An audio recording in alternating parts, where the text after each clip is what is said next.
The hall was beautifully decorated. The DJ played soft love songs as guests laughed and ate. Toby and I danced. We smiled at each other like we had no worries in the world. I looked at him, the man I had chosen to spend my life with. If I knew then what I know now, I thought to myself. Toby was everything I prayed for in a man. Caring, hardworking and charming. He was the kind of man who opened doors for me, bought food for me at work, and never let me touch my wallet when we went out. One evening, after a dinner date, we sat in the car and he held my hand. Babe, I want to spend forever with you. Forever is a long time, oh, I smiled. I know, but with you I don't mind. When he proposed, I did not think twice. Love is blind, oh, and I was blind. What else was I supposed to say apart from yes? I said yes. How did I meet him? It was a sunny Saturday afternoon at my friend's wedding reception. Oh, I was a bridesmaid, and after giving the toast to my friend, the bride, I could see him smiling at me as though he knew me. Then the MC chose him from the audience and asked him if he was single, and he said yes. Inside me, I was very happy, but I tried to hide it as a proper fine girl, you know. And then the MC asked him to walk up to any lady of his choice that he liked and bring her out. And just as if I knew it, he came in my direction. God, is he really coming here? God, I hope I'm not smiling too much. And then a masculine voice brought me back to reality. Hello, beautiful. I think you know that I came for you. Tell me you're single. But even if you're not single, I know what I want. And I want you. Yes, I'm single. What took you so long? We laughed and went out together. It was a play, but that was the beginning of our love story. The MC asked him to ask for anything from me, and he asked for my heart. After the reception, we exchanged contacts and we started talking. He became a regular in my life, and then we started dating. On the day that I introduced him to my family, my parents did not fully accept him because of his tribe, but they tried to keep it cool. And then he proposed. And what else was I supposed to say apart from yes? He was my dream man. My dream turned into reality. Of course I said yes. Our wedding planning turned into a family war planning. One afternoon, I was in the kitchen with my sister when my phone rang. It was Toby's mother. Hello? My daughter, how are you? I'm fine, ma. Hope you know Toby likes a peaceful home. No stress, no drama, oh. I forced a smile, but my sister shook her head. Don't stress, dear son. Be a good wife slave, my sister said. I shrugged it off. Of course I was marrying Toby, not his family, right? 2 months before the wedding, Toby's business suffered a setback. One night, I found him sitting in the dark scrolling through his phone. Babe, what is wrong? Nothing. I'm just thinking. Tell me. He sighed. Things are tight. But we cannot have a small wedding. People are watching. Who are the people? Do they pay our rent? We had our first real fight that night. I should have known that a man who wouldn't talk openly about money wasn't ready for marriage. I was working too, and my savings alone would have given us a beautiful wedding. But trust Yoruba people and Owambe. They always want it big. Toby was Yoruba and I was Igbo. The wedding was beautiful. The honeymoon was magical. And then reality came. Before marriage, I had a strict work routine. After marriage, I found myself drowning. One night, I got home late, removed my heels and sighed. Babe, I'm tired. I know, my love. I smiled until I saw the pile of dirty dishes. Toby. So you stayed home all day and you didn't wash this? Babe, please stop it. You know I don't like house chores. I laughed with him, but deep inside I was angry. That night, Toby called me. Babe. Yes, dear, I replied. My sister will be spending some days with us. She just had a little fight with her husband and she needs space to just chill for a while. Babe. I hope this won't be a problem for us, so we are still trying to figure ourselves out. We are not even used to ourselves yet. Babe, that is my only sister, I promise. Okay, I promise. She won't start or cause any trouble. The following day, Fumi came home, my husband's only sister. And as a good sister-in-law, I had stayed back from work so that I would welcome her properly. I wanted her to feel at home and not feel like she's still around her husband. Oh, my dear sister-in-law, thank you for having me, she said. I promise that my stay here will be exciting for us. I smiled and said, anytime, dear. For 2 days, we were all happy until Fumi started nagging. One day, I had made noodles for breakfast because I needed to be at work early. Fumi came to the dining table and looked at her plate with disgust. Noodles for breakfast, ke? Is this what you feed my brother with?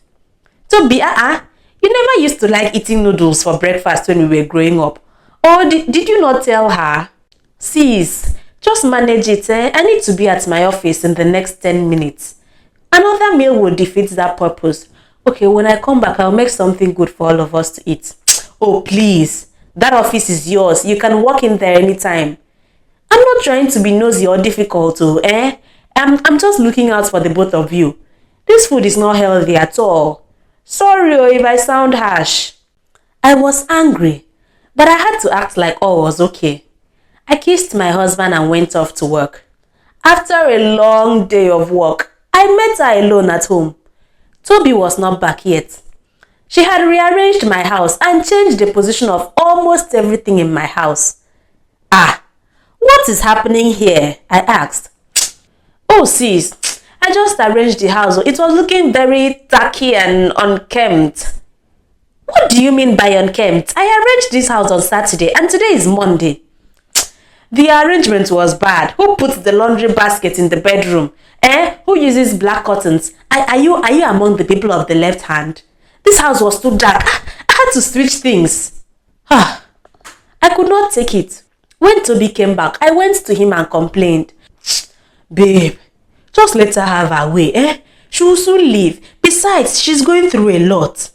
I expected Toby to stand up for me, but he was nonchalant. One evening, I made stew and served Toby. He tasted it and frowned. My mom's stew is thicker than this. I paused. How did we get here? You never used to complain about my stew. What suddenly happened? Fumi quickly said, Oh, if I was the one that said it, she would have made it look like I hated her. Then maybe you should marry your mom. Babe. No vex now, I'm just saying. I did not say anything, but that was the first time I truly felt tired of marriage. How could he boldly say something like that in front of his sister? That was not even it, When I found out I was pregnant, I told him to ask his sister to leave. If not, I would terminate the pregnancy. Having a baby was a lot, and I couldn't afford to be stressed by his sister. He agreed and spoke with his sister, and she left without saying a word to me. I guess I was the bad person now. And then the baby came, and everything changed. Motherhood was the real test. The baby cried all night. I did not sleep for days. My boss started complaining about my performance at work. Toby, he started coming home later than before. One night at 2 a.m., I was breastfeeding. My eyes were burning from exhaustion. The baby wouldn't stop crying. I shook Toby awake. Babe, please help me carry the baby now. Toby turned to the other side of the bed and muttered, Babe, I have work in the morning.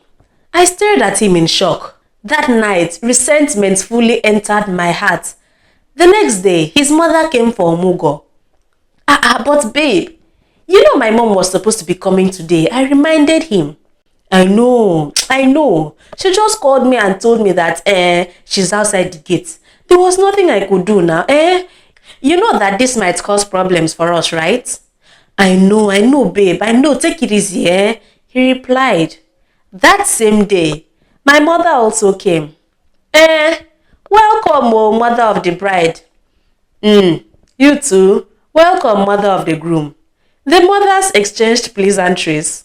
My Igbo mother and my husband's Yoruba mother had never been friends since day one. Almost like deciding to marry each other was us declaring war with our families. Both mothers made separate tribal meals, each wanting to influence the other into their culture. They really helped though, but their presence made Toby lazy. And when they went back, Toby completely backslid. He became lazy and barely did any chores. One Saturday, I was trying to cook, rock the baby, and reply to work emails all at once. Toby was on his phone laughing at football banter. I lost it. Toby, do you not see me struggling?